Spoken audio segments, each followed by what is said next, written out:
Lesson 7. Build template and link values recap. In the previous lessons and exercises, we've only worked with one step of the template creation process per lesson.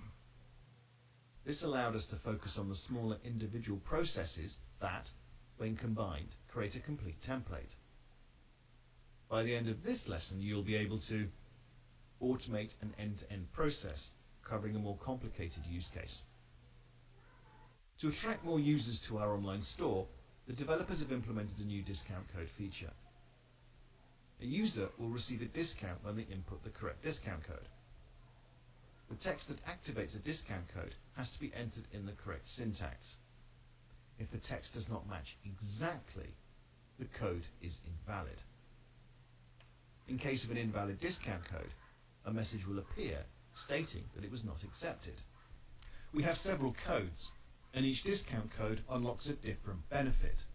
For example, one removes 20% from the total price. Another has a flat $5 discount, meaning that $5 will be subtracted from the total price, regardless of the value of that total order. You are to test this new function of the SUT, so you need to test that the right discount is applied when you use each discount code. Additionally, you must check that any invalid code is being rejected by the SUT and that no discount is applied.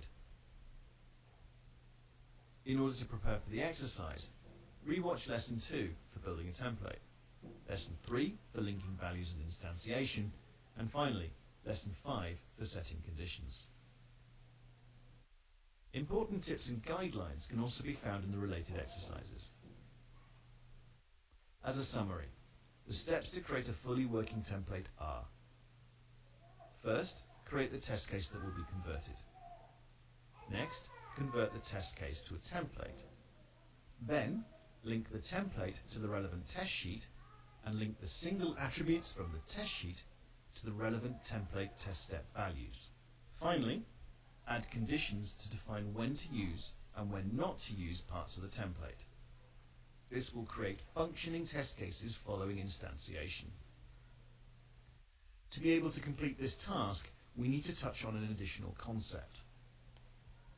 In Lesson 1, we introduced invalid instances as part of our test sheet.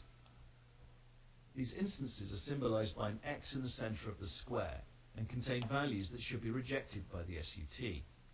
In our invalid test case, when a discount code is incorrect, the request for a discount must be rejected. The order process then stops, our verification is complete, and we do not need to spend time completing the order process. In our test case, this means on the test step folder level, we know that the invalid instance test case stops after verify application and go directly to the post condition.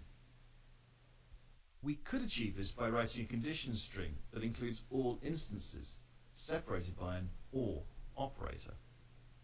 But this would be impractical, as it would be very long, not business readable, and high maintenance. To avoid this, we can actually set the condition to read the instance character invalid or valid, as we saw in the discount code test sheet. For the folders, check out process, verification of prices, confirmation, and verification of success. We set the condition instance character is not equal to invalid. As you know, the code !equals is the operator that stands for not equal to. This not equal to operator allows us to complete the same action, but in a simpler way that is business readable and much easier to maintain. In our example, the condition set would state that Tosca will run the selected test step every time the instance in use is not invalid. It is also required to add the verification calculation conditions on the test step value level. Finally, link the discount code template instance to a requirement and execution list for a better project overview.